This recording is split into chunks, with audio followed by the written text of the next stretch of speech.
Entonces, platicábamos ayer que para el examen de admisión, la diferencia consiste en el péptido glucano, ¿no? En que si una es gruesa y una capa es gruesa y otra capa es delgada, ¿verdad? Pero pues ya vimos ayer que la principal diferencia es pues que la gram negativa no solamente tiene una capa de péptido glucano muy delgada, sino que tiene una pared, perdón, una membrana externa.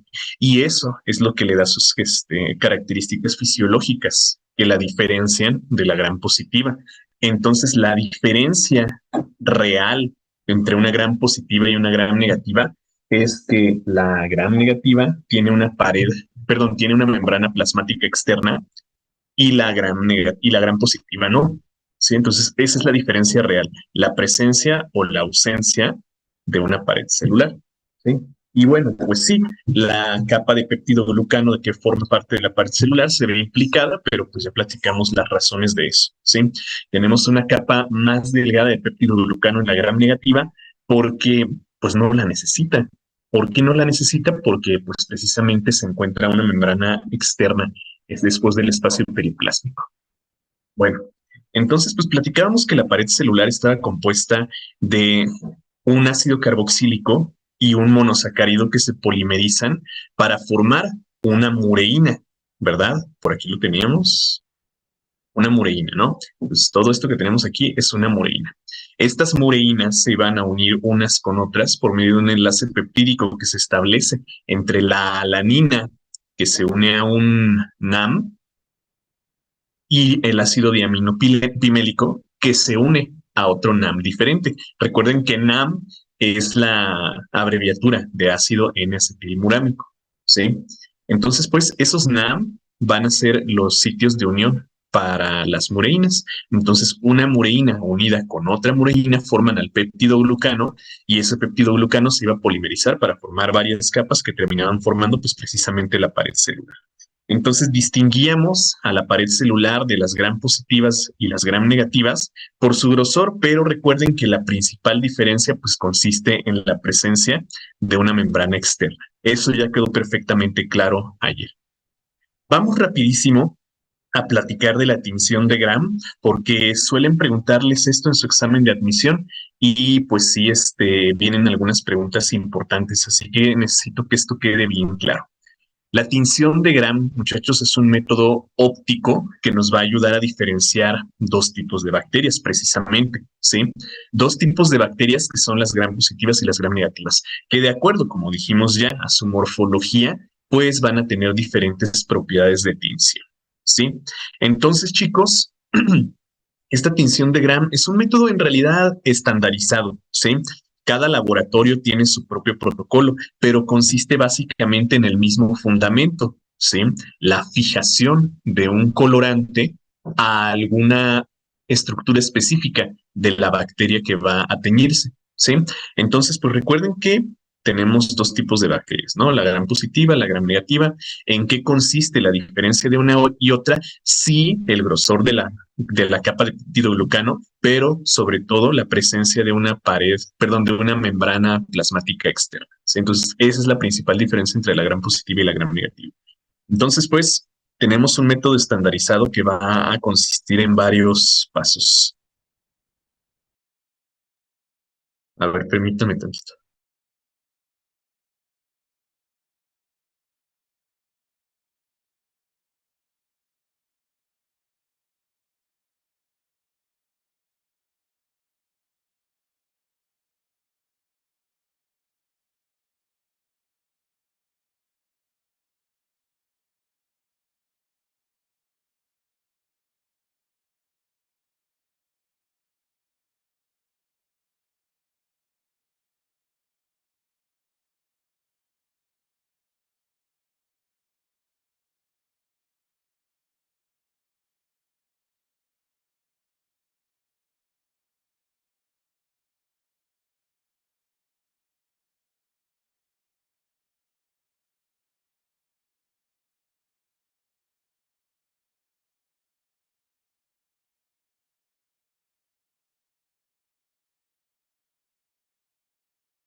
Listo, muchachos. Vamos a seguir.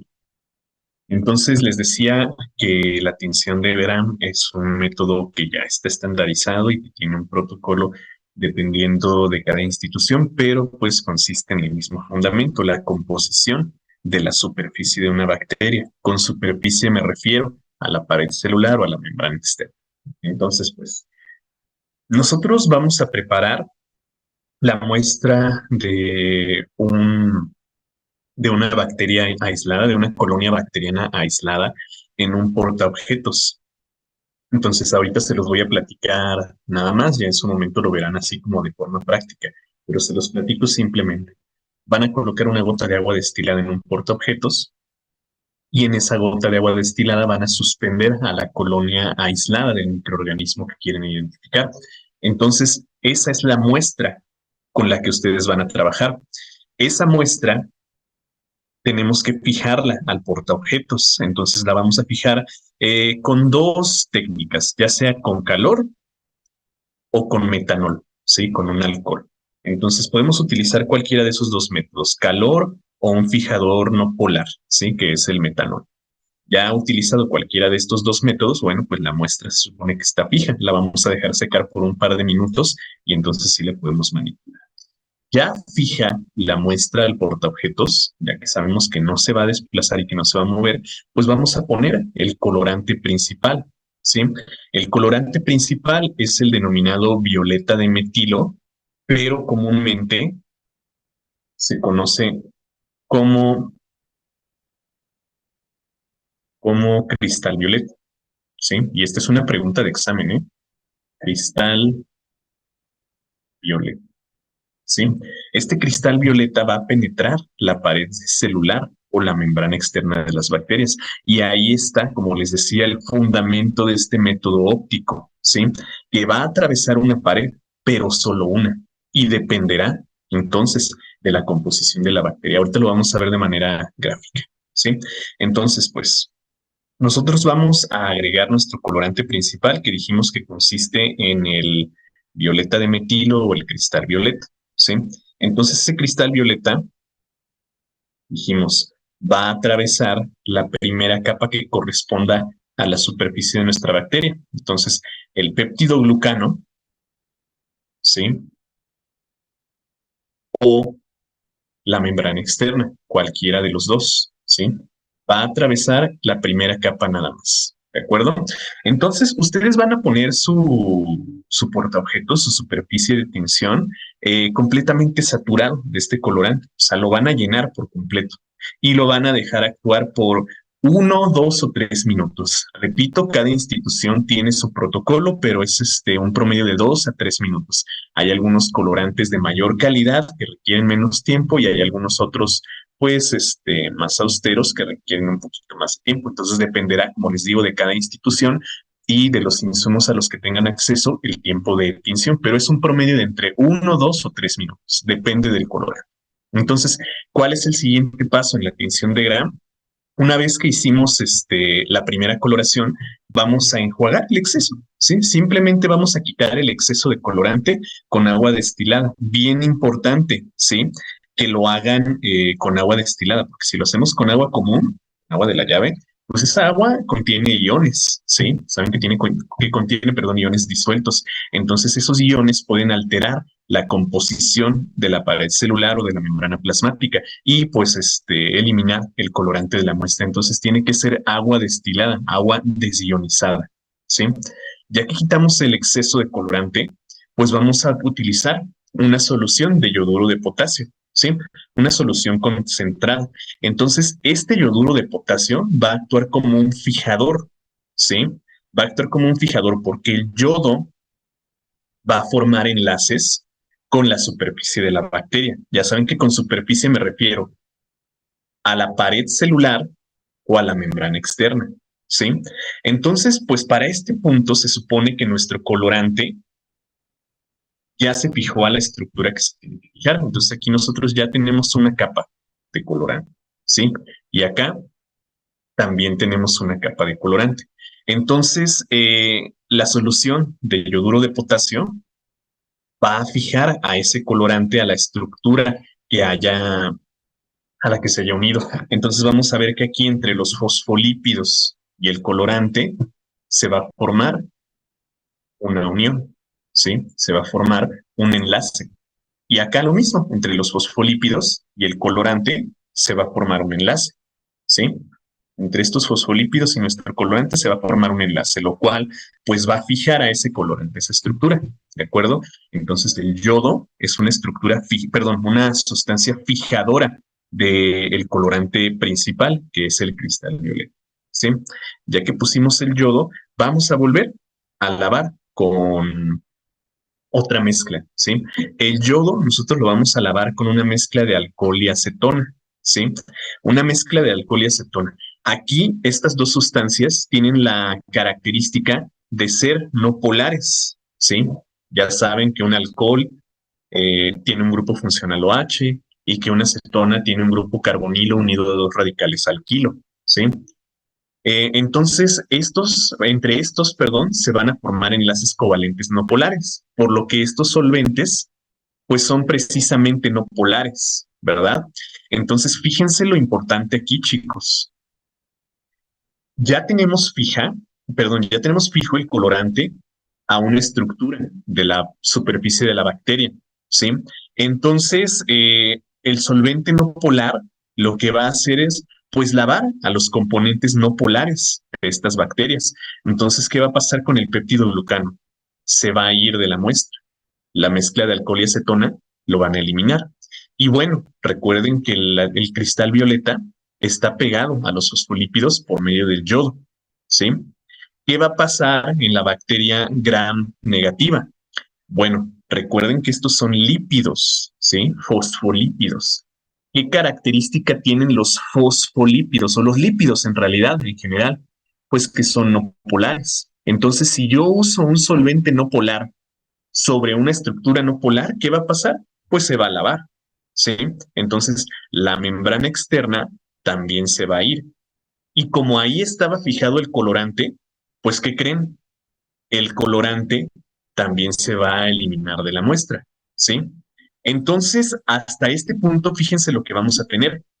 Hasta este punto vamos a tener bacterias que están pintadas todas de azules, ¿sí? Si nosotros observamos en este punto la muestra, ¿sí?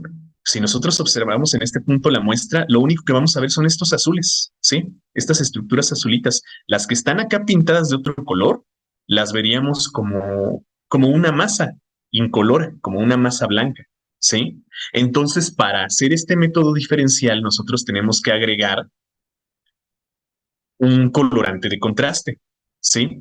Un colorante de contraste que es la safranina o la fuchsina, ¿sí? Depende, pues les repito, depende de los insumos a los que tenga acceso cada institución, ¿sí?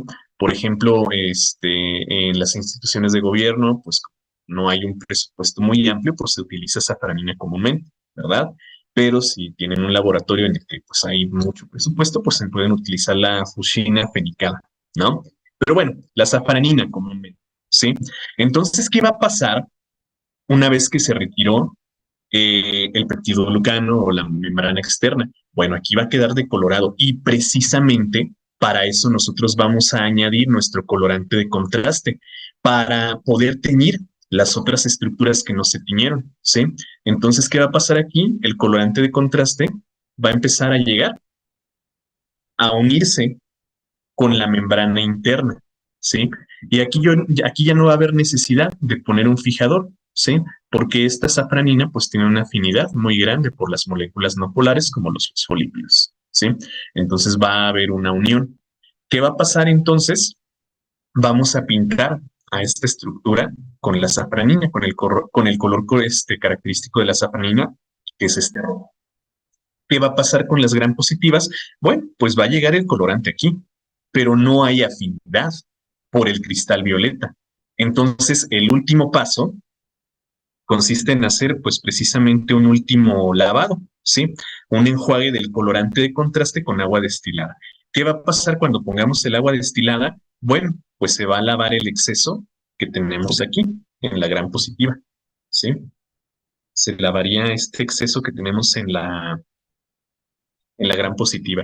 Y de esta manera, las gram positivas nos quedarían pintadas de azul y las gram negativas nos quedarían pintadas de rojo. ¿Sí? Entonces, por eso decimos que es un método diferencial óptico, ¿sí? Porque con base a un color, con base en un color, perdón, vamos a tener la capacidad de diferenciar fisiológicamente a dos bacterias y no habrá excepción. Las que tienen solamente una capa de péptidoglucano se van a pintar de azul, invariablemente. Las que tienen una membrana externa, en un punto sí se van a pintar de azul, pero recuerden que vamos a hacer una decoloración con una mezcla de alcohol y acetona. Entonces, si tienen la membrana externa, ese colorante se va a ir. Y si ponemos un colorante de contraste, se va a unir, sí, a la gran positiva, pero con el lavado con agua se va a quitar. La safranina se va a unir a la membrana a la membrana interna de las gram negativas y pues no se va a lavar con la última pasada de agua, ¿sí? Entonces, de esta manera tenemos diferenciadas de color azul a las gram positivas y de color rojo a las gram negativas, ¿de acuerdo? Bueno, entonces ahí está la cosa, chicos. Y bueno, pues aquí está otra vez, como les decía, todo el protocolo de tinción que se utiliza en un laboratorio. De aquí les quiero destacar dos cosas que van a ser bien importantes, muchachos. Hay que destacar dos cosas. Primero, ¿cuáles son los colorantes que se utilizan? Porque actualmente en los exámenes de premedicina, ¿sí? Nos preguntan eso, ¿sí? ¿Cuáles son los colorantes? Entonces tenemos un colorante principal y un colorante de contraste, ¿sí? Tenemos un colorante principal y un colorante de contraste. ¿Cuál es el colorante principal? Es el violeta de metilo, que va a pintar a nuestras bacterias de azul, ¿sí? Bueno, entre un azul y un morado, no exactamente azul, ¿verdad? Y el colorante de contraste es la safranina, que va a pintar a nuestras bacterias de rojo, ¿sí? Entonces grábense esto porque esto nos lo llegan a preguntar en nuestro examen de admisión, ¿sí? Entonces, colorante principal, el violeta de metilo, que pinta nuestras bacterias de azul. El colorante de contraste, la safranina, que pinta a nuestras bacterias de rojo, ¿sí? Entonces ahí está. Y bueno, pues otra vez, muchachos, recuerden que al final de la tinción, pues nosotros vamos a obtener dos poblaciones bacterianas. Unas que tienen una coloración azul porque simplemente tenían una pared celular de peptidoglucano. Otras de color rojo porque además de la pared de peptidoglucano tienen una membrana externa, ¿sí? Que va a permitir retirar ese colorante y la fijación de un segundo colorante. ¿De acuerdo? Bueno, entonces ahí está. En eso consiste la tinción de Gram. ¿Quedó bien claro, chicos? Déjenme ver, parece que hay preguntas por aquí. Lo de polar y no polar. Bueno, esto es algo que platicamos desde nuestra primera clase de premedicina, ¿no? Cuando hablábamos de la estructura atómica y de los tipos de enlaces. Entonces, los enlaces pueden ser covalentes polares o no polares dependiendo de la electronegatividad de los átomos. Pero así resumido, resumidísimo, si tú tienes una molécula polar, si la quieres quitar, ¿no? La quieres extraer, vas a utilizar un solvente polar. Si tienes una molécula o una sustancia no polar, vas a ocupar un solvente no polar. Entonces, siendo los fosfolípidos no polares, ya saben, los lípidos tienen esa característica, ¿verdad? Son no polares. Siendo los fosfolípidos no polares, ¿qué va a pasar si le pongo un solvente no polar? Se va a retirar, ¿verdad? Se va a extraer. Entonces, si yo pongo un solvente polar, no les va a pasar nada, pero con un solvente polar sí se va a quitar. Entonces, este, en el laboratorio siempre van a utilizar un solvente afín, ¿sí? Si tienen una molécula que extraer polar, bueno, utilicen un solvente polar. Si tienen una molécula que extraer no polar, utilizamos un solvente no polar, ¿de acuerdo? Bueno, a ver, me preguntan por acá, ¿para qué sirve pintarlas de rojo? Bueno, pues acuérdate que si nosotros dejamos hasta, por ejemplo, hasta el paso número 5, la tinción de Gram, vamos a obtener bacterias que se pintan así nada más de azul. Y todo esto que vemos así como pintado de rojo, rosa, ¿sí? Se vería incoloro, como masas nada más de bacterias que no se pueden diferenciar. Entonces, ¿para qué sirve pintarlas de rojo? Pues para diferenciarlas, ¿sí? Recuerda que este es un método diferencial para contrastarlas con las otras que no se pintaron, ¿sí? Entonces, para eso se utiliza el colorante de contraste. A ver, ¿por qué la safranina si se une a la membrana de la gram negativa y a la... A ver, ¿cómo? Pero ¿por qué la safranina si se une a la membrana? Ah, sí, se une a la membrana de la gram negativa y a la gram positiva, no, porque acuérdate que aquí ya hay una capa de colorante, ¿sí? Aquí, después de la tinción, ya hay una capa de colorante. Entonces, ¿a qué se va a unir la safranina después de ponerla? Pues al azul de metileno o al cristal violeta o al violeta de metilo, ¿no? Entonces, cuando nosotros pongamos agua, ¿qué va a pasar? Se lo va a llevar, ¿sí? Entonces, no se está uniendo a la membrana, se está uniendo al colorante, ¿sí? Por eso al lavarlo se va a quitar. A ver, yo hice una tinción de gram con azul de metileno. Sí, también se puede. Es que les digo, los colorantes se utilizan con base en la capacidad pues que tenga el laboratorio de adquirir insumos, ¿sí? Entonces se puede utilizar el azul de metileno con toda facilidad porque va a tener la misma propiedad, ¿sí? Entonces sí, sí se puede hacer con azul de metileno. Y la ventaja del azul de metileno es que es extremadamente barato, ¿sí? Y hasta se puede sintetizar en laboratorio fácil, pero sí se puede hacer con azul de metileno. A ver, me ponen aquí, el colorante de contraste solo se le pone a las gram negativas o también a las gram positivas. No me están entendiendo, chicos. El colorante de contraste se pone a todo, a toda la muestra, ¿sí? Pero se va a unir solamente a las gram negativas, porque repito, después de la fijación con yodo, a ver, vamos a repetirlo todo otra vez. Vamos otra vez, ¿sí? A ver, el primer paso es fijar la muestra. Ya la fijamos, ¿sí? Entonces, ¿qué vamos a hacer? Vamos a poner nuestro primer colorante, el colorante principal, que es el azul de metileno, ¿sí? Entonces, este azul de metileno va a fijarse a la membrana plasmática, ¿sí? Va a estar en el espacio periplásmico de estas dos, bacterias, ¿no? Entonces, se va a pegar aquí, se va a unir, pues, aquí, y se va a unir aquí, ¿sí? Donde está el límite pues del peptidoglucano, el espacio periplásmico. Ok, listo. Entonces nosotros vamos a utilizar una solución fijadora, que es el yoduro de potasio.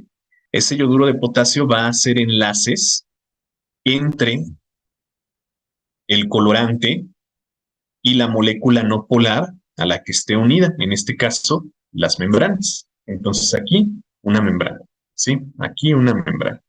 ¿Sí? Entonces, fíjense cómo se está uniendo a la primera capa de la superficie de la bacteria. En este caso, está atravesando el peptidoglucano y se está uniendo a la membrana. En este caso, se está uniendo a la membrana externa. El siguiente paso, que es un paso crítico, va a ser utilizar una mezcla de alcohol y acetona, ¿sí? Una mezcla de alcohol y acetona. La mezcla de alcohol y acetona lo que va a hacer es quitar al peptidoglucano de las gram positivas y a la membrana externa de las gram negativas, que es a donde estaba fijo el colorante principal al inicio de la técnica. Entonces, ¿qué va a pasar con ese colorante en las gram negativas? Se va a quitar. Por eso les decía, si observamos hasta este punto, si en este punto observamos al microscopio, ¿qué vamos a ver? Solo bacterias teñidas de azul, ¿sí? Lo que nosotros vemos aquí como de rojo no se teñiría. Y para eso tenemos que utilizar un colorante de contraste que va a unirse aquí a esta membrana externa, perdón, interna, ¿sí? Entonces este colorante, como les dije hace un momento, es un contraste, porque repito, si no lo hubiéramos puesto, todo eso que vemos así como de azul, perdón, como de rojo o rosa, se vería incoloro, ¿sí? Entonces el colorante de contraste es para poder precisamente diferenciar a las que son gram negativas, ¿de acuerdo? Bueno, pues ahí está, en resumen.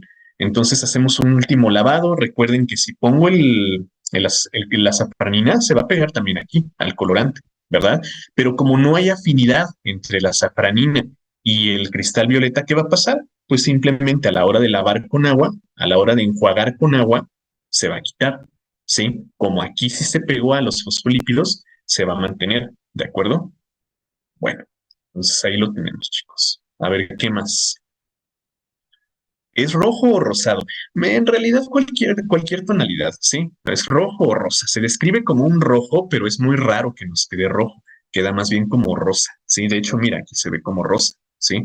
Pero el color que debería adquirir esta muestra es rojo. Pero sí queda como rosa, ¿sí? Ok. ¿El péptido glucano es una enzima? No. Acuérdense que este, te voy a dejar de tarea que leas la presentación, ¿sí? Ahí explico qué es el péptido glucano y ayer lo explicamos con muchísimo detalle. Entonces, no, no es una enzima. O sea, las gram positivas son las que se tiñen desde el colorante principal, exactamente, y las negativas necesitan del contraste para distinguirse. Ahí está. Eso es, ya lo entendiste, exactamente. ¿El violeta de metilo es lo mismo que cristal violeta? Sí, es lo mismo. ¿Yoduro de qué? ¿Cómo que yoduro de qué? Lee la presentación. A ti también te voy a dejar de tarea que leas la presentación. Ahí vienen todos los nombres que estoy utilizando. ¿Sí? A ver, el principal pinta las negativas. No me están escuchando, chicos. No me están escuchando. A ver, vamos a contestar las preguntas que nos hacen. Acá, vamos a ver si ya con estas preguntas queda un poquito más claro. Nos dicen, relacione los tipos de bacterias con sus características. Nos ponen gram negativa y gram positiva, ¿sí? Entonces, pues vamos a recordar las características. Fíjense que nos pone gram negativa. Coloración, bueno, aquí se les fue una rosa o rojo, ¿sí? ¿Cuál se pinta de rosa o rojo? La gram negativa. Entonces, esta es A, ¿sí? Vámonos paso a paso. Coloración azul o violeta, es la gram positiva. Esto es B. Pared rica en peptidoglucano, esta es la gram positiva. Pared delgada de peptidoglucano, esta es la gram negativa. Recuerden que en el examen, les repito, esta es la característica que destacan, pero ya vimos que la característica es la presencia de una membrana externa, ¿sí? Entonces, 1 AD y 2 BC sería el inciso B aquí, ¿sí? Otra pregunta que nos pone, ¿la célula procariota se distingue de la célula eucariota por contener qué componentes que le confieren resistencia y protección? ¿Qué sería aquí? Cápsulas, exactamente. Bueno, ok, inciso C. En la tinción de Gram, el colorante de contraste es colorante de contraste. ¿Cuál es el colorante de contraste? La safranina. Ok, al menos eso sí quedó claro. Muy bien. ¿Cuál es el colorante principal empleado en la tinción de Gram? El colorante principal es el azul de metileno. ¿Sí? Miren, ya, si no entendieron lo que pasó hace un momento, pues bueno, ya lo verán en sus clases normales, lo veremos en nuestras clases presenciales, pero al menos me interesa que puedan contestar estas preguntas, ¿sí? Si pudieron contestar estas preguntas, ya, la hicieron para su examen, ¿sí? Ya saben que este tipo de clases los preparan, sí, para el examen de admisión, pero también para su facultad, ¿sí? Entonces, si me entendieron lo que necesitan para el examen, listo, ya, con eso tienen. ¿Sí? Bueno, ok. Vamos entonces a continuar con esto de los microorganismos porque también hay mucho más que hablar aquí. ¿Sí? Vamos ahora con la morfología de las bacterias, ¿no? Como pudieron ver aquí en esta microfotografía, hay bacterias que tienen una forma esférica. No se aprecian muy bien aquí, pero hay otras bacterias que tienen una forma más bien alargada. Entonces, de esa manera nosotros podemos clasificar a las bacterias como principalmente cocos o bacilos, ¿sí? Cocos o bacilos son las más características, ¿sí? Pero también podemos encontrar a los llamados vibrios, que son como bacilos deformes, ¿no? Bacilos que tienen por ahí protuberancias y que suelen tener flagelos, ¿sí? Las espiroquetas, que son estructuras más bien tortuosas. Recuerden que con tortuoso me refiero a que tienen muchas curvas, ¿no? Que tienen muchos cambios de dirección o pueden ser los famosos bastones, que son como un cocobacilo, ¿sí? También a estos bastones se les llaman cocobacilos, ¿sí? Ahora, los cocos y los bacilos se pueden agrupar, entonces pueden tener diferentes agrupaciones. Por ejemplo, si yo veo dos cocos, pues tenemos un diplococo. Si yo tengo dos bacilos unidos, es un diplobacilo. No son muy comunes los diplobacilos, pero pues los llegamos a encontrar. Los más comunes son los diplococos, ¿sí? Entonces, si yo veo más de dos, pues entonces ya tenemos otra estructura, ¿sí? Fíjense que tenemos por aquí a los estreptococos. ¿Qué significa esto de estrepto? Estrepto nos hace referencia a una cadena, ¿sí? Entonces, el prefijo estrepto, que bueno, en el género de una bacteria lo van a poner como strepto, ¿sí? Hace referencia a una cadena, ¿sí? O sea que van uno después de otro, uno atrás del otro, ¿sí? Como una cadena, pues, como unos eslabones. Entonces, si ustedes escuchan eso del prefijo estrepto, están hablando de una cadena, ¿sí? Y entonces, ¿qué significará estreptobacilo? Ah, pues que es una cadena de bacilos, ¿sí? Ahora, para los cocos hay otra estructura, la estructura de racimo, ¿sí? Este racimo va a estar destacado por el prefijo estáfilo, ¿sí? Entonces, si ustedes escuchan el término estáfilo, quiere decir que están en esta estructura de racimo, solo para los cocos, ¿sí? En el nombre de la bacteria, en el nombre del género, nos van a poner algo así, ¿sí? Entonces, si ustedes escuchan esto, estamos hablando de un racimo, ¿sí? Si ustedes escuchan estrepto, estamos hablando de una cadena. Ahora no podemos encontrar estreptobacilos. Más bien estos estreptobacilos van a estar agrupados de manera vertical, ¿sí? Y así vamos a encontrar, pues, varias morfologías, ¿sale? Entonces, estafilobacilos, pues no los vamos a encontrar. Más bien vamos a encontrar a la estructura empalizada de bacilos, ¿sale? Entonces, pues aquí tenemos esta morfología. ¿De acuerdo? Es lo más común. Hay muchas más, pero tenemos por ahí un poquito de prisa, entonces no me voy a detener a eso, ¿sale? Entonces, si quieren checar esto más adelante, pues véanlo, consúltenlo más adelante. ¿La capsulada es un coco dentro de un bacilo? No, ¿cómo crees? Pues, ¿qué quedamos que era una cápsula? ¿Qué vimos ayer que era una cápsula? Una capsulada, pues es una bacteria que tiene una cápsula, ¿no? Ya explicamos qué es eso. Se puede decir que los bacilos tienen forma ovoide, sí, como de un elipse, exactamente, más alargadas, sí. A ver, en la morfología bacteriana, ¿cuál es la forma menos común de encontrar? Pues no podríamos decir que hay una menos común, pero yo creo que las espiroquetas son las que menos se ven en el laboratorio, sí. Es muy raro encontrar estas espiroquetas. Infectando, pues, al humano, ¿sale? A ver, por aquí había más preguntas. Ah, sobre el grupo de Telegram, sí es cierto, ayer les pasé uno equivocado, ¿eh? Lo siento, lo siento. Ahorita les paso el correcto, ¿eh? Porque les puse más bien el grupo de las clases en línea. Ahorita les paso el correcto, ¿eh? No se preocupen. Bueno, ahora sobre el metabolismo de las bacterias.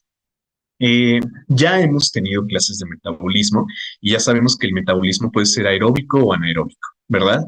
Pero resulta que hay algunos microorganismos que pueden tener los dos tipos de metabolismo, tanto aeróbico como anaeróbico. Entonces, hay un tercer grupo de microorganismos, de bacterias, a las que se les llaman aeróbicas o anaeróbicas facultativas. Fíjense que en la literatura se las pueden encontrar de las dos formas, ¿eh? En los libros lo pueden encontrar como anaeróbicos o como aeróbicos, ¿sí? Entonces, si se encuentran anaeróbico facultativo, es lo mismo que decir aeróbicos facultativos, ¿sí? Entonces, anaeróbico es lo mismo. ¿Qué quiere decir anaeróbico facultativo? Que si hay oxígeno, viven. Y que si no hay oxígeno, igual viven, ¿sí? Entonces, hay bacterias que necesitan oxígeno obligadamente para vivir. Hay bacterias que si hay oxígeno, no pueden vivir y hay bacterias, pues, que son independientes de la saturación de oxígeno. Esas son las aeróbicas o anaeróbicas facultativas, ¿sí? Entonces nosotros vamos a tener anaerobios gran positivos y gran negativos, aerobios gran positivos y gran negativos, y los aeróbicos o anaeróbicos facultativos, bueno, pues son varios géneros, ¿no? Entonces, chicos, estas siguientes diapositivas que les voy a poner son simplemente de consulta, ¿sí? Aquí no quiero que ustedes aprendan esto, ¿sí? No quiero que ustedes aprendan esto. Y esto ahorita en esta clase no se los voy a explicar porque nos vamos a llevar muchísimo tiempo. Ya en sus clases normales, en las clases presenciales, lo van a ver con muchísimo detalle con sus profesores, ¿sí? Entonces aquí nada más les dejo una lista de consulta, ¿sí? Una lista en la que ustedes van a llegar y van a decir, a ver, yo quiero saber cuáles son cocos gram positivos aeróbicos, ¿sí? Entonces, cocos gram positivos, yo tengo a los estafilococos, a los estreptococos, a los enterococos, ¿sí? Entonces, esto que tenemos aquí, la primera parte del nombre es el género, ¿sí? Este es el género, ¿sí? Y este es el género. Entonces, la segunda parte del nombre es la especie, ¿sí? Entonces, aquí nosotros vamos a encontrar género y especie, género y especie. Por ejemplo, bacterias del género Staphylococcus, especie Aurus, especie Epidermidis, especie Sapropithecus, ¿sí? Entonces, siempre, siempre, siempre en el nombre de un microorganismo, sea bacteria, hongo, parásito, lo que sea, vamos a poner siempre el nombre del género y luego el nombre de la especie. Siempre debe tener al menos esos dos componentes, el género y la especie, ¿sí? Entonces, género estafilococo, especie aureus. Género streptococo, especie neumonía, ¿sí? Género enterococo, especie fecalis, ¿sí? Entonces, pues así de simple. Y bueno, a ver, vamos a recordar qué significaba esto de estafilococo. Estafilococo que eran como un racimo, ¿sí? Como una organización así, agrupada de cocos. ¿Qué significaba estreptococo? Que eran como cadenas, uno detrás del otro, ¿sí? Ok. Ahora, ¿qué significa esto de enterococo? Bueno, que están precisamente en el tracto digestivo, ¿sale? Entonces, pues chicos, aquí les dejo una lista, ¿sí? Una lista de bacterias que pueden tener morfología, que pueden tener diferentes, perdón, características metabólicas, ¿sí? Si quiero saber cuáles son bacterias aeróbicas, aquí tengo cocos gram positivos, cocos gram negativos, o bacilos gram positivos y bacilos gram negativos, ¿sí? Fíjense que aquí hay diferencias en cuanto a las listas, ¿no? Y lo mismo con las anaerobias. Fíjense que las anaerobias de importancia médica son más, escasas, ¿sí? Por ejemplo, tenemos cocos gram positivos y bacilos gram positivos, ¿sí? Es muy raro que encontremos cocos gram negativos y bacilos gram negativos. Son muy raras las bacterias anaerobias gram negativas, ¿sí? Pero lo mismo, miren, aquí tenemos género y especie, ¿sí? Me preguntan por acá, ¿cuáles son las más comunes, gram positivas o gram negativas? Las más comunes, afortunadamente, afortunadamente para nosotros, las gram negativas, ¿sí? Porque si fueran gram negativas, estaríamos en muy grandes problemas. De hecho, lo último que ustedes quieren encontrar en sus pacientes es una gram negativa, porque es bien difícil tratar una gram negativa, ¿sí? Ok. Me preguntan, Helicobacter pylori, ¿a cuál pertenece? A las anaerobias facultativas, ¿sí? Recuerda, anaerobias facultativas, son las que pueden vivir en presencia en ausencia de oxígeno. Entonces, Helicobacter pylori es una anaerobia facultativa, ¿sí? Bueno, ok, y esto es lo último que les quiero, poner aquí sobre bacteriología. Me fui muy rápido, ¿sí? Me fui muy rápido con esto para pasar a lo demás, ¿sí? Para pasar a lo demás. Entonces, quiero tocar también lo de micología y sobre todo lo de virología, porque ahí hay muchas dudas con los virus, ¿sí? Entonces, ya esto se los dejo para que lo vean después ustedes. Les repito, los que están conmigo, pues lo vamos a ver en clases, ya saben cómo lo vemos. Los que están en línea también lo vamos a ver. Y ya los demás, pues lo van a ver con sus profesores. Así que no se me preocupen, ahí lo van a tener. ¿No serían las gram positivas las más comunes? Pues eso dije, ¿no? O lo dije al revés, porque créanme que hoy como que no estoy funcionando, ¿eh? Lo dije al revés. Lo dije al revés. Ay, lo siento. Si lo dije al revés, las más comunes son las gram positivas, ¿eh? Las más comunes son las gram positivas, ¿sí? De verdad lo dije al revés. Si lo dije al revés ya no funciono, ¿eh? Las más, las más comunes son las gram positivas, lo siento, ¿sí? Las más comunes son las gram positivas, ¿sí? Bueno. Vamos pues ahora con los hongos, ¿sí? Los hongos van a estar a cargo de la micología. Entonces, la micología va a ser la rama de la medicina que va a estar especializada en el estudio de los hongos, ¿sí? Bueno, la clasificación de los hongos es bien difusa, muy, muy, muy difusa, ¿sí? Entonces, pues vamos a tener muchísimas clasificaciones y hay clasificaciones que se hacen pues de forma empírica, o sea, con solo verlos. Por ejemplo, hace mucho tiempo a los hongos se les clasificaba como setas, como mohos, levaduras o actinomicetos, ¿sí? Pero actualmente los vamos a clasificar desde el punto de vista microscópico. ¿Sí? Actualmente vamos a clasificar a los hongos en dos tipos y yo creo que ustedes ya saben a qué me refiero, lo ven en todos los exámenes, ¿no? A los hongos los podemos clasificar como mohos o como levaduras, ¿sí? Como mohos o como levaduras. Los mohos son hongos que se denominan hifomicetos, ¿sí? Hifomicetos, porque van a estar formados por la agrupación de una gran cantidad de células fúngicas, ¿sí? Las levaduras también se llaman blastomicetos porque comúnmente van a estar formados por una sola célula, ¿sí? Por una sola célula que es una levadura precisamente, ¿de acuerdo? Bueno, entonces pues vamos a ver qué onda con esta clasificación, chicos. Pues para empezar, las características de los hongos. Los hongos son organismos eucariontes, ¿sí? O sea, son células eucariotas, ¿de acuerdo? Ya terminamos con las bacterias que son procariotas, entonces los hongos son eucariontes, ¿sí? Son células eucariotas. O sea, pues, que tienen un sistema de endomembranas, ¿sí? Los hongos son principalmente aeróbicos, ¿sí?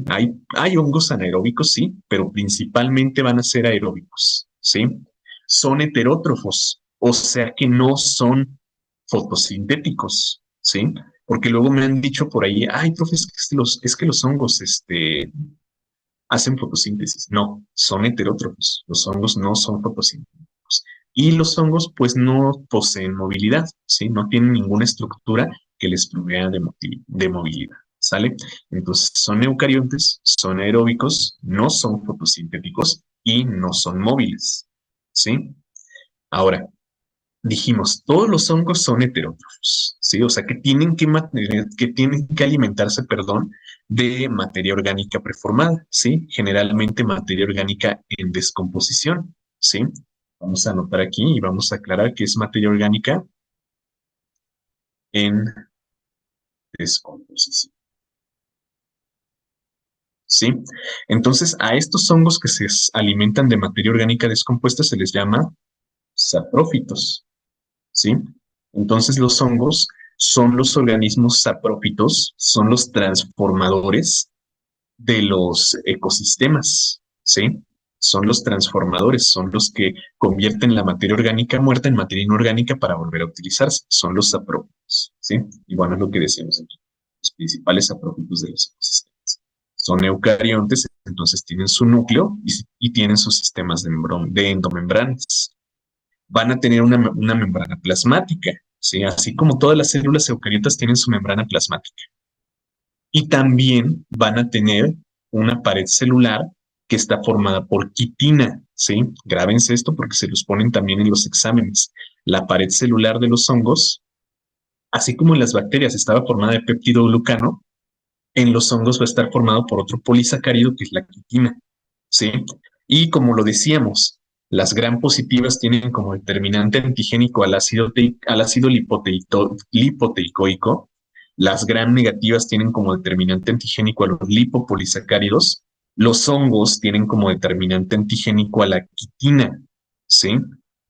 Entonces, el hongo que nosotros vemos en la naturaleza, ¿sí? O sea, el champiñón tan característico que nos ayuda a identificar al hongo, es el micelio, ¿sí? Ese es el cuerpo del hongo.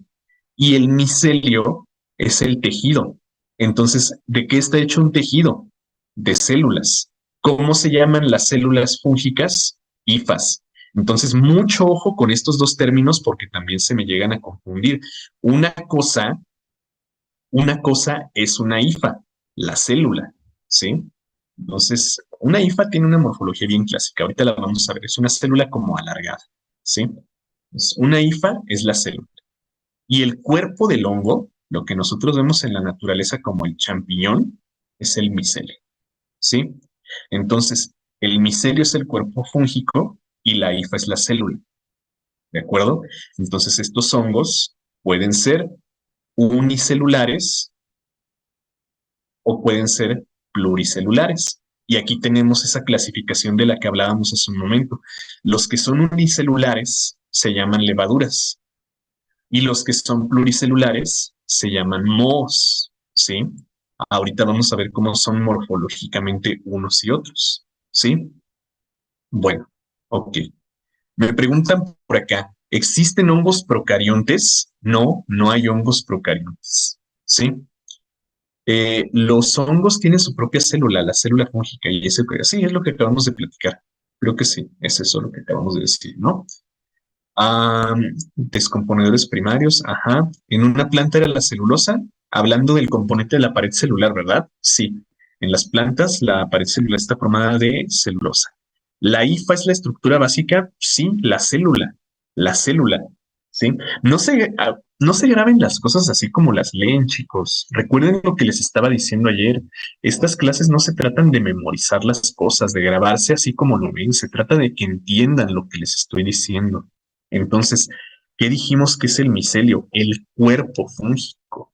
¿De qué? El tejido, pues, del hongo. ¿De qué está hecho un tejido? De células, ¿sí? ¿Y cómo se llaman las células fúngicas? Hifas, ¿sí? Entonces, estas hifas, sí, son la estructura básica, pero mejor dicho, es una célula fúngica, ¿sí? Bueno, micelio es el conjunto de hifas, sí, otra vez, micelio es el tejido fúngico, ¿sí?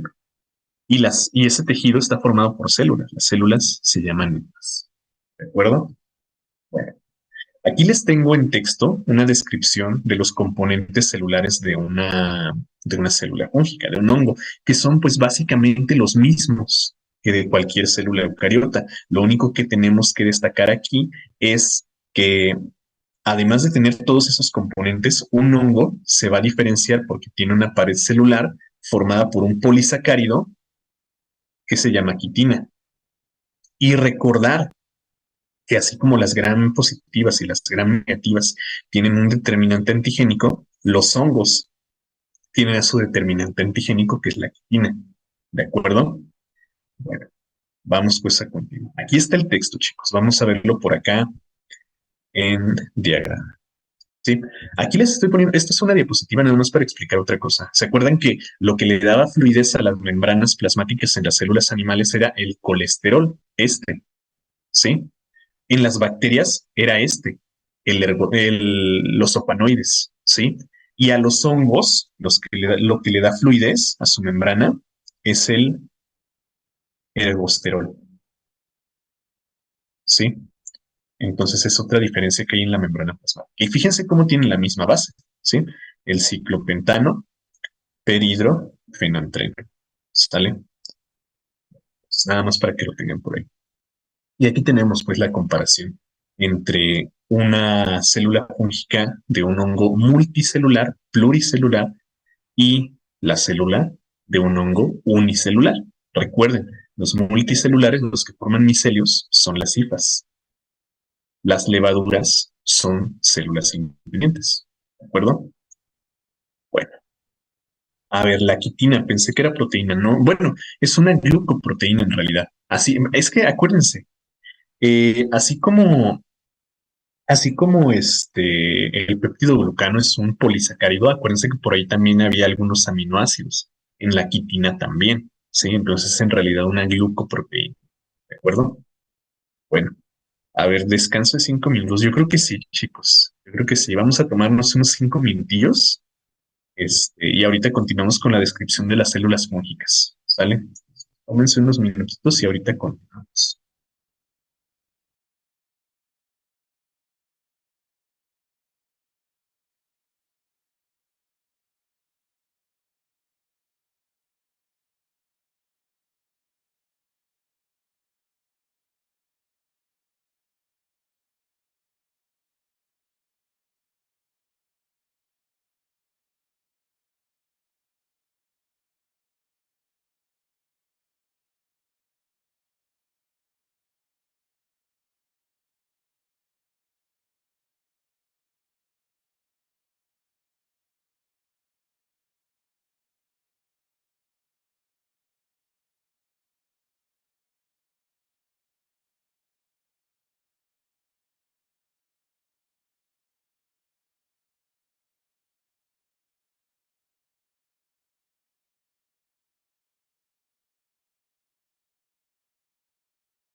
Bueno, chicos, yo creo que ya podemos continuar. Eh, entonces vamos a seguirle con esto que estamos platicando sobre la morfología de las células. Bueno, pues acuérdense que dijimos que una célula, perdón, que un hongo puede ser multicelular, es decir, pues pluricelular, formado por varias células, o puede ser unicelular. Entonces, de esa manera nosotros vamos a clasificar a este tipo de células como hifas o como levaduras, ¿sí? Les repito, muchachos, que estas células pues tienen exactamente la misma morfología que una célula eucariota común. Tienen los mismos organelos, ¿sí? Tienen su núcleo, tienen su sistema de endomembranas y tienen los demás componentes, ¿sí? Entonces, en una hifa y en una levadura lo vamos a ver igual, simplemente organizado de forma diferente. Vean cómo la levadura pues tiene una forma más bien esférica, mientras que una hifa es una célula alargada, ¿sí? Esa es una característica morfológica diferenciable entre estas dos. La hifa es una célula alargada. La levadura es una célula más bien esférica, ¿sí? Las hifas se van a agrupar para formar un tejido, ya habíamos dicho, ¿verdad? El micelio.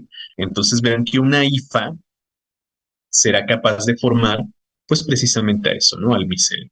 Por eso tenemos aquí esas dos denominaciones. La hifa, que va a formar a un micelio tabicado. ¿Qué significa eso de tabicado en una estructura de este tipo? Bueno, pues significa que cada una célula de estas, perdón, que cada una de estas células fúngicas, cada una de estas hifas está separada por un septo, ¿sí? Separada y al mismo tiempo comunicada, ¿sí? Entonces, el septo es una proyección de la pared celular, vamos a ponerlo aquí, proyección de pared celular que separa hifas individuales. Sí, se los recalco porque esto es algo que sí nos preguntan en el examen de admisión. Entonces, ¿qué es un septo? Una proyección, una prolongación, una extensión de la pared celular que va a separar a las hifas individuales en un micelio. ¿Sí? Entonces, son términos bien importantes que hay que conocer. Les repito, sobre los septos sí nos han llegado a preguntar en el examen de admisión. ¿Sale? Ahora, pues les repito que una levadura pues va a tener exactamente todos los organelos que tiene una célula eucariota común, ¿sí? Todos.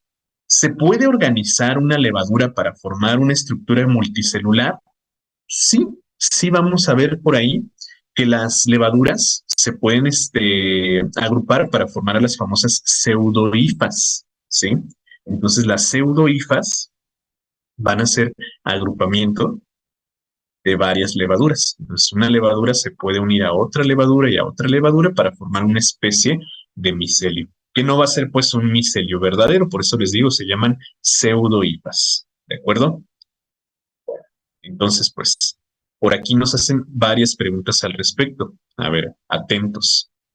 ¿Cuál es la unidad estructural de los hongos? Aquí faltó de los hongos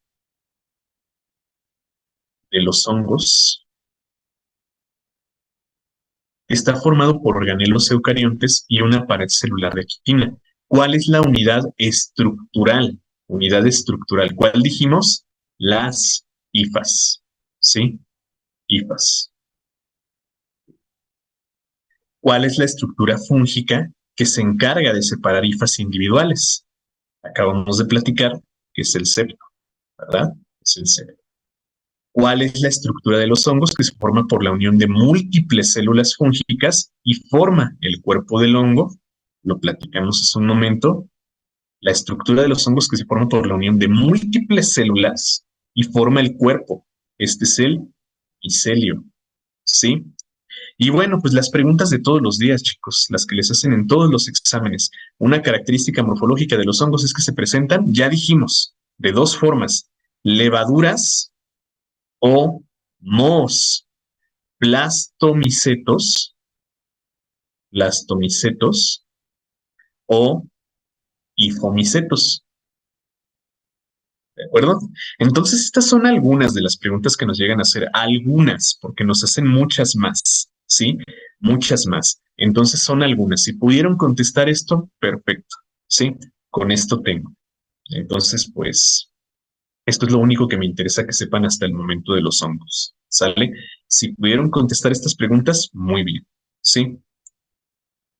Ok, entonces vamos a platicar un poquito más a profundidad de las cifras, poquito nada más, porque no me quiero entretener tanto en esto. Todavía nos falta hablar de parásitos y de virus y hay bastante que hablar al respecto. Entonces, pues les repito, chicos, que la IFA es una célula tubular, ¿sí? Que se extiende en un eje longitudinal, o sea, pues va a ser una célula alargada.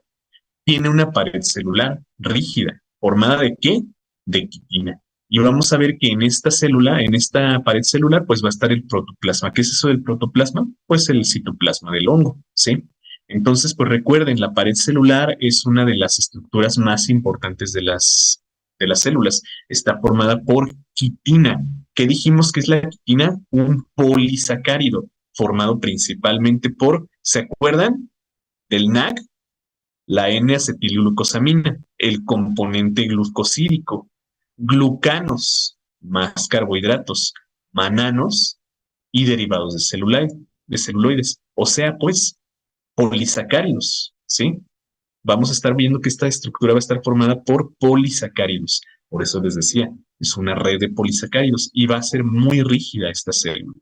Entonces ya lo platicamos, pues una IFA es una estructura alargada, ¿sí? Les repito, ya en clases normales lo vamos a profundizar con más detalle, ¿no? Entonces aquí tenemos pues, precisamente, ¿sí? A la estructura, una membrana plasmática que no es otra cosa más que una doble capa de fosfolípidos, los mananos, los glucanos, las manoproteínas, que en conjunto todo esto van a formar a la quitina, ¿sale? Entonces todo esto es quitina. El micelio, chicos. Ya dijimos que el micelio es el cuerpo del hongo, ¿sí? Entonces, este cuerpo del hongo va a estar formado por una unión de varias hifas. Es un tejido, pues, fúngico.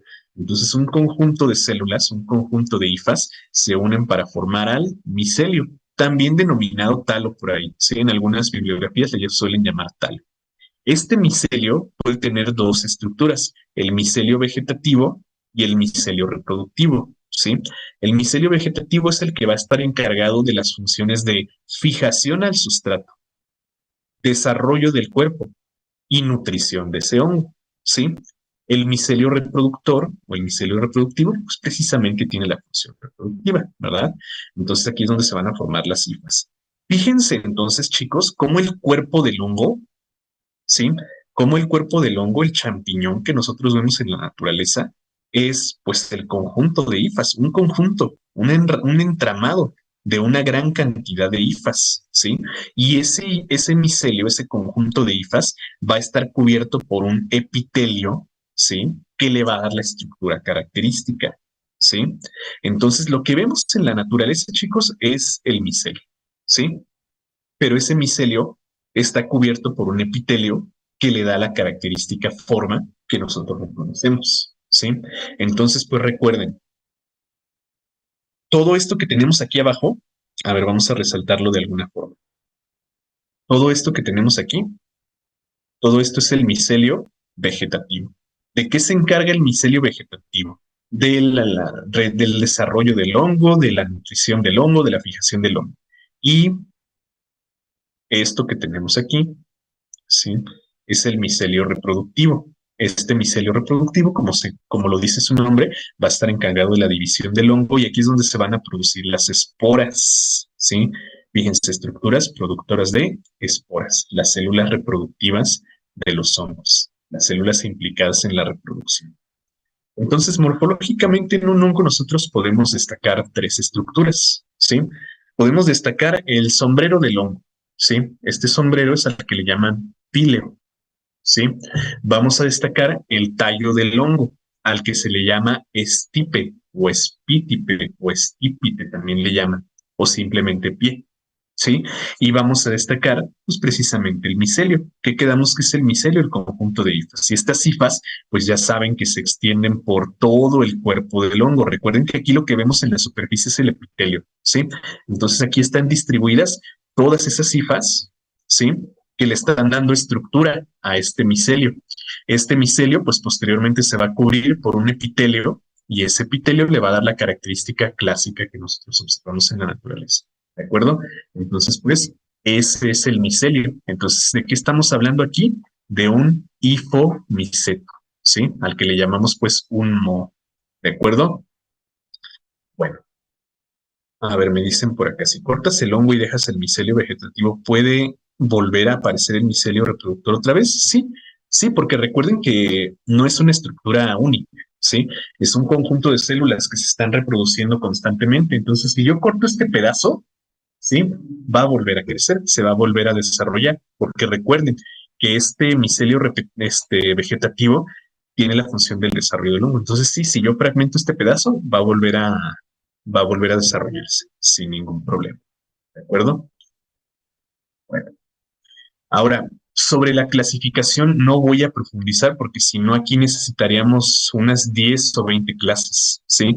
Entonces la clasificación de las cifas o la clasificación de los micelios se va a hacer con base en su origen, su función, su morfología, su tamaño, si tienen color o no, si tienen división o no. Entonces, todo esto está acá, chicos, ¿sí?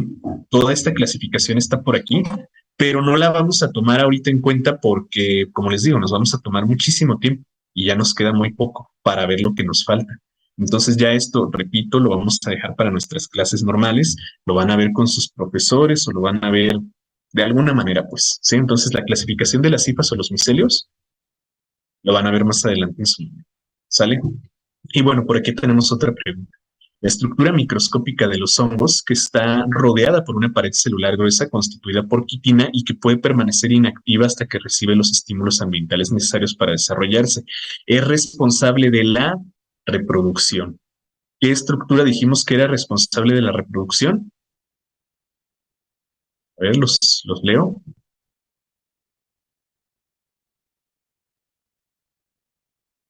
A ver, algunos me contestaron micelio, o sea, sí, el micelio. Pero ¿qué produce el micelio para reproducirse? Esporas, ¿sí? Entonces, responsable de la reproducción son las esporas, ¿sale? Sí, son formadas por el micelio, pero es precisamente la espora, ¿sale? ¿Qué es eso del cuerpo fructífero? El micelio vegetativo, ¿sí? Lo que platicábamos hace un momento. Ahí está esa pregunta para que la puedan checar después. Y bueno, aquí tenemos otra clasificación ya macroscópica de los hongos, ¿sí? Entonces, les digo, la clasificación de los hongos en realidad es bien difusa, ¿sí? En una bibliografía se lo van a encontrar de una forma y en la otra bibliografía de otra forma. Entonces, pues aquí tenemos una clasificación más bien desde el punto de vista de agentes causales, ¿sí? Entonces aquí les tengo pues clasificaciones importantes. ¿Tenemos que aprender esto en algún punto? Sí, sí. Así como, por ejemplo, con ustedes, por ejemplo, estamos en las clases en línea de lunes a viernes, ¿no? Y ahí pues tenemos un poco más de tiempo para extendernos. Entonces sí, cuando nos toque ver este tema, sí les voy a explicar con muchísimo, muchísimo detalle todo esto, ¿sí? Entonces sí, cuando nos toque verlo, lo vamos a ver. Y lo demás con sus maestros, ¿eh? O sea, los que no son alumnos míos lo van a ver también con sus maestros, así con mucho detalle. Así que no se preocupen. Vamos entonces a otro tipo de microorganismos que son los protozoarios. Estos protozoarios son a los que les llamamos parásitos, porque los protozoarios son microorganismos cosmopolitas, o sea, pues que se encuentran en todo el mundo, en todo el planeta, distribuidos de manera uniforme, ¿sí? Entonces los vamos a encontrar en todas partes, pero no todos son de importancia médica, no todos establecen relaciones interespecíficas con el hombre, solamente los parásitos obligados. Entonces, por eso nosotros clasificamos a los microorganismos en virus, bacterias, hongos y parásitos. Entonces, ¿qué son los parásitos? Protozoarios, ¿sí? Otra vez, células eucariotas, ¿sí?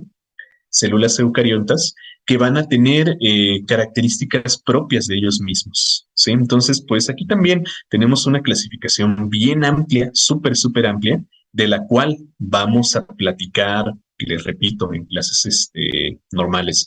Pero, pues miren, sobre su morfología, sobre su estructura y su metabolismo, repito, son básicamente iguales a las células eucariotas, ¿sí? Tienen una membrana plasmática, tienen un citoplasma y tienen un núcleo, pero pues aquí vamos a encontrar pues también células que no parecen nada. Entonces, comúnmente estos parásitos son unicelulares, ¿sí? Pero vamos a ver que algunos se organizan para formar estructuras mucho más complejas, ¿sí? Por ejemplo, los gusanos. Entonces, tenemos a las amibas, tenemos a los ciliados, tenemos a las apicomplexas, tenemos un montón de clasificaciones, pues. Entonces, básicamente, un protozoario va a tener, pues como dijimos, todas las estructuras comunes de una célula eucariota, nada más pues diferenciándose por una pared celular. Entonces, ¿de qué va a estar hecha la pared celular de un parásito? De polisacáridos, así como lo hemos venido platicando en todos los microorganismos. ¿Sale?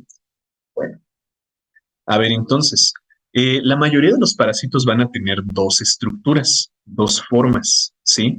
La forma vegetativa, ¿sí? La forma trófica, es decir, la que está viviendo en su entorno para alimentarse, para reproducirse, para desarrollarse, inmóvil, ¿sí?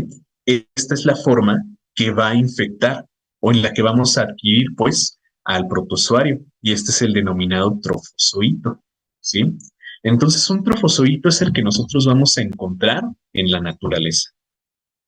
Ya que el trofozoito nos infectó, pues va a enfrentarse a nuestros mecanismos de inmunidad. Y para resistir esos mecanismos de inmunidad, el trofozoito va a adquirir la forma de quiste, ¿sí? Su forma de resistencia. Entonces, este quiste es el que nosotros vamos a encontrar en nuestros tejidos. Ya que llegue al tejido que debe parasitar, va a regresar a su forma de trofozoito y va a continuar con su ciclo biológico. Entonces, vamos a ver que muchos de estos microorganismos tienen un ciclo biológico dentro y fuera de un huésped, ¿sí? Dentro y fuera de un huésped. Entonces, esto lo vamos a estar viendo en la mayoría de los casos, ¿sale? Bueno, la clasificación de los microorganismos va a ser con se va a hacer con muchos criterios, ¿no? Por ejemplo, se puede hacer con base a los mecanismos de infección, se puede hacer con base